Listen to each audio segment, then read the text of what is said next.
3000 troops, 5 warships और 10 aircrafts एक दूसरे के बेसिस पर अलाउड। ये कोई नॉर्मल डील नहीं है, ये एक game changing India Russia strategic pact है जो ग्लोबल पावर डायनामिक्स को चेंज कर सकता है। सोचो, इंडियन फोर्सेस अब रशियन बेसिस यूज कर सकती हैं, वहीं रशियन मिलिट्री इंडिया के बेसिस पर डिप्लॉय हो सकती है। यानी military access, coordination and dominance का एक नया लेवल। तो क्या ये पार्टनरशिप एशिया और यूरोप की सिक्योरिटी इक्वेशंस को कंप्लीटली रीराइट करेगी, या क्या ये एक स्ट्रॉन्ग मैसेज है टू द वेस्ट और टू मिस्टर पीस प्रेसिडेंट? आज के इस सेशन में हम डिकोड करेंगे इस पावरफुल एग्रीमेंट के हिडन एंगल्स, रियल इम्प्लीकेशंस और फ्यूचर इम्पैक्ट, क्योंकि ये सिर्फ एक डील नहीं लगती, एक स्ट्रेटेजिक मास्टर स्ट्रोक हो सकता है।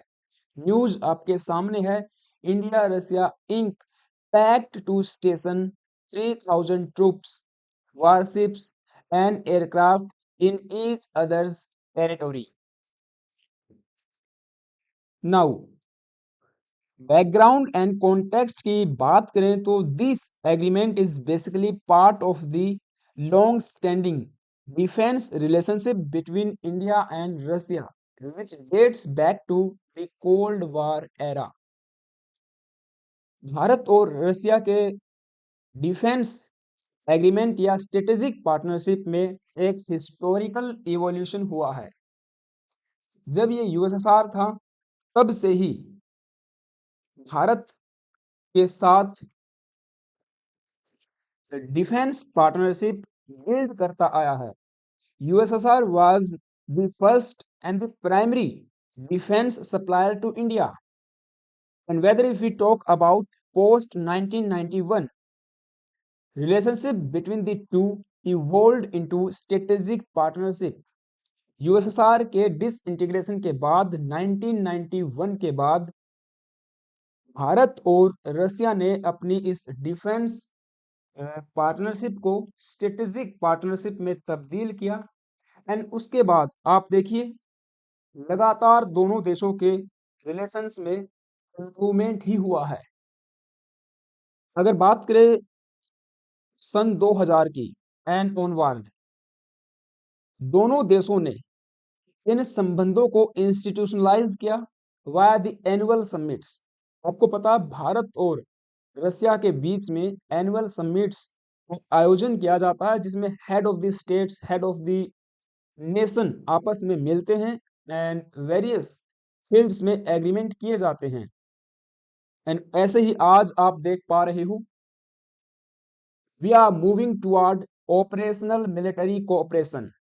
So this pact marks a shift from buyer-seller relationship to the operational interoperability.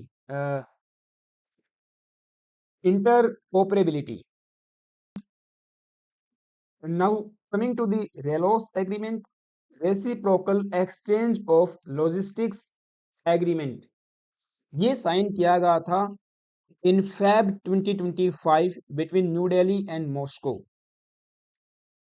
और उसके बाद ये 12 जनवरी से इफेक्टिव हो जाता है। यानी कि इस साल 2026 में ये इफेक्टिव हो जाता है, बट इसे पब्लिश अब रिसेंटली किया गया है by Russia's official legal information portal, और तब आपके और हमारे सामने इसके बारे में जानकारी सामने आती है। नेचर ऑफ द एग्रीमेंट और द की डिटेल्स अबाउट द एग्रीमेंट।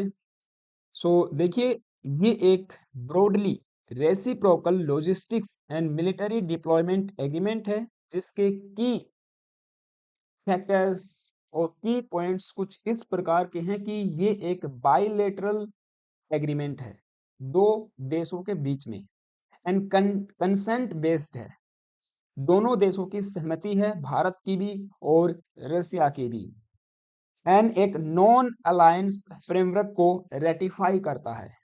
इसके साथ ही मिलिट्री प्रेजेंस की बात करें तो यहाँ पे लिमिटेड मिलिट्री प्रेजेंस को रेटिफाई किया गया है दोनों देशों के द्वारा। ऐसा नहीं है कि जितनी मर्जी उतने वार ट्रूप्स या वारशिप्स या एयरक्राफ्ट आप डिप्लॉय कर पाओ। यहाँ पे एक लिमिट लगाई गई है, डिप्लॉयमेंट लिमिट्स साइमल्टेनियस।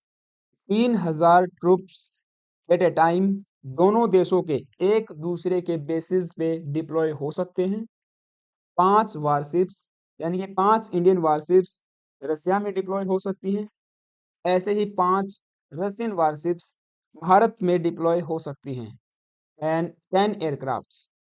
ड्यूरेशन की बात करें तो ये 5 साल का एग्रीमेंट है, बट यहाँ पे एक क्लोज ये रखा गया है कि यदि दोनों देशों में किसी को भी आपत्ति नहीं है तो अगले 5 साल के लिए ये ऑटोमेटिक एक्सटेंड हो जाएगा, यानी कि टोटल 10 ईयर्स, और फिर अगले 5 साल के लिए सेम ये प्रोसेस चलता रहेगा अनलेस एंड अनटिल किसी देश को आपत्ति होती है, कोई ऑब्स्टेकल क्रिएट होता है। टाइमलाइन एंड स्टेटस यहाँ पे आप देख पाओगे। फैब 2025 में इसे साइन किया गया था। ये इफेक्टिव होता है इस साल के जनवरी माह से। एंड इसे रेटिफाई किया गया था by the Duma in December 2025। And Bharat सरकार भी इसे रेटिफाई कर चुकी है। स्कोप ऑफ कोऑपरेशन की बात करें तो भारतीय और रशियन पोर्ट्स का एक्सेस मिलेगा। एंड रिपेयर जो ओवरहॉल एंड फैसिलिटीज हैं उनका फायदा दोनों देशों को मिलेगा। Air traffic control, technical support and और भी बहुत सारी चीजें यहाँ पे क्लोज के रूप में डाली गई हैं। ये एक स्ट्रेटेजिक एक्सेस देगा आर्कटिक बेसिस का to the Indian forces and naval facilities to the Russian forces जो कि इंडो पैसिफिक में है भारत की। इसको भी फर्दर ब्रेक डाउन करें तो वारशिप पोर्ट नीचे आप यहाँ देख पाओगे। पोर्ट का access, repair services, water, food and technical supplies and naval based facilities, ये दोनों देश म्यूचुअली एक्सेस कर सकते हैं एंड फायदा इसका उठा सकते हैं। एयरक्राफ्ट सपोर्ट्स में air traffic control and navigation, flight clearance and the parking, fuel and maintenance. यदि किसी ऑपरेशन के दौरान फ्यूल रिफ्यूलिंग करनी है या कोई मेंटेनेंस का काम आता है तो वो भी अब दोनों देश कर पाएंगे। ऐसे ही पर्सनल सपोर्ट मिलेगा। ज्वाइंट ट्रेनिंग एक्सरसाइजेज को कंडक्ट किया जाएगा। डिजास्टर रिलीफ ऑपरेशंस दोनों देश चला पाएंगे एंड ह्यूमैनिटेरियन मिशंस भी Indo Pacific and Arctic region में अब दोनों देश कंडक्ट कर पाएंगे। इस एग्रीमेंट को आप कंपेयर कर सकते हो इंडिया यूएस लेमोवा एग्रीमेंट से या फिर इंडिया फ्रांस लॉजिस्टिक्स एक्ट से। वो भी बाइलेटरल एग्रीमेंट्स हैं जिसमें दोनों देशों के लॉजिस्टिक्स को मिलिट्री पर्पज के लिए इस्तेमाल किया जा सकता है, एक्सेस किया जा सकता है। Now what is India's strategic move. तो सबसे पहले भारत को आर्कटिक रीजन का एक्सेस कंप्लीटली मिलने वाला है जो अभी तक लिमिटेड है। भारत वहां पे ऑपरेशन कर सकता है एंड कुछ एक्सटेंट तक रशियन मिलिट्री की भी हेल्प कर सकता है। Access to Russian naval and air bases in the Arctic region. It means Indian Navy ships could use Russian Far East ports जो कि आर्कटिक रीजन में बने हुए हैं and expanded presence in the high north, यानी कि north pole के तरफ जो आर्कटिक रीजन में बेसिस हैं रसिया के, उन तक अब भारत ऑपरेशंस को एक्सपेंड कर पाएगा। India can enhance awareness of Arctic operations. तो स्ट्रेटेजिक पोजीशनिंग होगी भारत की फॉर द आर्कटिक ऑपरेशंस, जहां से हम यूरोप को भी एक्सेस कर सकते हैं, या कहें कि वहां की मॉनिटरिंग कर सकते हैं, और साथ ही साथ रसिया में कोई परमानेंट बेस न बना के हम लोग जो थ्रेट परसेप्शन है उसको भी कम कर रहे हैं। There is no threat perception और एस्केलेशन। वेस्टर्न हेजेमनी तो काउंटर होगी, लेकिन हम एक डायरेक्ट थ्रेट पोज नहीं करेंगे टू द वेस्ट। हम यहाँ पे स्ट्रेटेजिक मूव चल रहे हैं। सेम ऐसे ही इंडो पैसिफिक में चाइना को काउंटर करने के लिए, जहां अब तक इंडिया एंड यूएस पार्टनरशिप करके बैठे हुए हैं, free Indo Pacific and rule based international order को एडवोकेट करते रहे हैं, जिसके लिए क्वाड जैसे प्रोग्राम को क्रिएट किया गया, जो अब कंप्लीटली मुझे तो फेलियर लगता हुआ दिखाई दे रहा है। उसके बाद अब भारत रसिया के साथ पार्टनरशिप कर रहा है। रशियन फोर्सेस को, रशियन मिलिट्री को इंडियन पैसिफिक इंडो पैसिफिक का एक full access and long term access मिलने जा रहा है। Longer and sustain deployment of Russian forces, faster turn arounds across Indian oceans. हो सकता है यहाँ पे यूएस को ये लगे कि अमेरिकन हेजेमनी को काउंटर किया जा रहा है। मिस्टर पीस प्रेसिडेंट ये परसेप्शन बना के बैठ जाएं कि ये तो अमेरिका के लिए एक डायरेक्ट थ्रेट पोज किया जा रहा है, बट ऐसा नहीं है। ये स्ट्रेटेजिक मूव है दोनों देशों के। ये इन्हांस करेगा रीजनल प्रेजेंस। अब दोनों देशों की मिलिट्री एक्टिवली इंगेज हो पाएगी, तो ये स्ट्रेंथन करता इंडो पैसिफिक पोस्चर को। Now this sustainment, sustainment means ये एग्रीमेंट इंप्रूव करेगा serving of Russian origin equipment. Bharat, आपको पता है, mostly Indian Russian origin equipments ही इस्तेमाल करता आया है और कर भी रहा है। ऐसे में ये एग्रीमेंट इंप्रूव करेगा उन सर्विसेज को, उन इक्विपमेंट्स की क्वालिटी को। इसके अलावा जो स्पेयर्स एंड रिपेयर्स की फैसिलिटीज या सर्विसेज हैं उनको भी एज्यूर करेगा कि सप्लाई चेन किसी भी प्रकार डिसरप्ट न हो, वो कंटिन्यू स्मूथलेसली चलती रहे एंड भारत की जो नीड्स हैं वे फुलफिल होती रहे। ये रिड्यूस करेगा down time for the maintenance, क्योंकि आज के समय कुछ ऐसे स्पेयर्स हैं जो रसिया हमको टाइमली प्रोवाइड नहीं कर पा रहा है।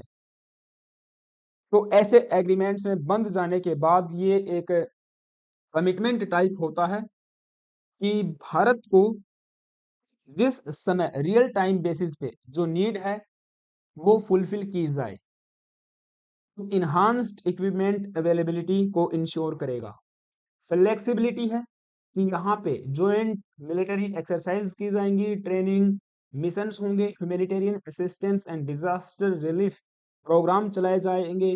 इसके अलावा anti piracy and maritime security को लेकर भी कुछ ना कुछ काम किया जाएगा। अदर म्यूचुअली एग्रीड ऑपरेशंस भी कंडक्ट किए जा सकते हैं। ऐसे में ये परमानेंट स्टेशनिंग नहीं है या फिर कोई कॉम्बैट ऑपरेशंस नहीं है विदाउट एक्सप्लिसाइट कंसेंट।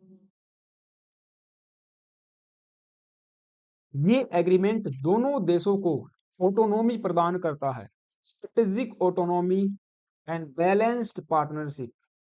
कंसेंट बेस्ड चीजें यहाँ पे चलने वाली हैं, कोई एक दूसरे पे थोपेगा नहीं। इनहांस्ड इंटरऑपरेटिबिलिटी, इस सब के अलावा ये भारत को एक एक्सपेंडेड जियो स्ट्रेटेजिक रीच भी देता है।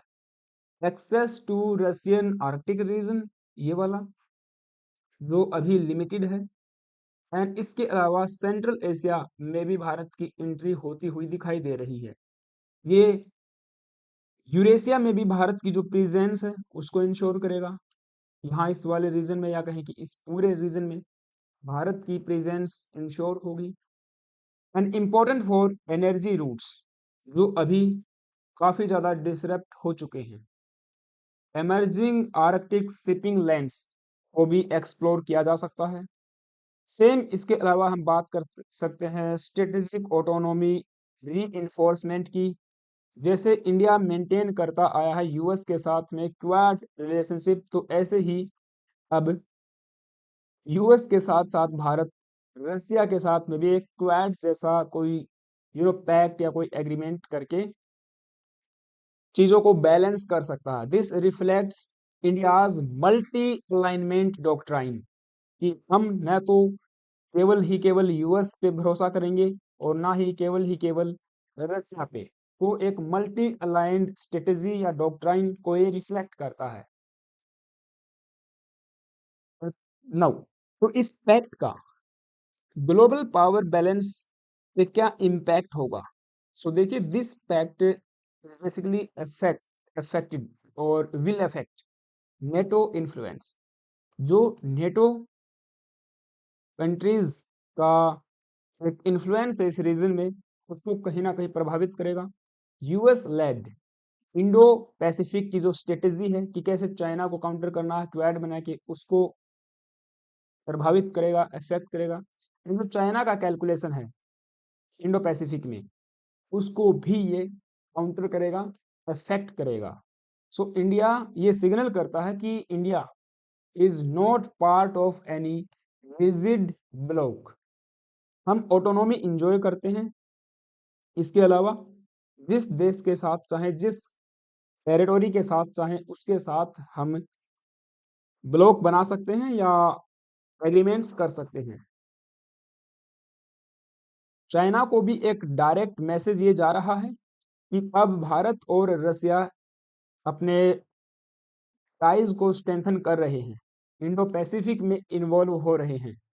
ये प्रिवेंट करेगा रसिया को कि आप कंप्लीटली चाइना पे डिपेंडेंट न हो।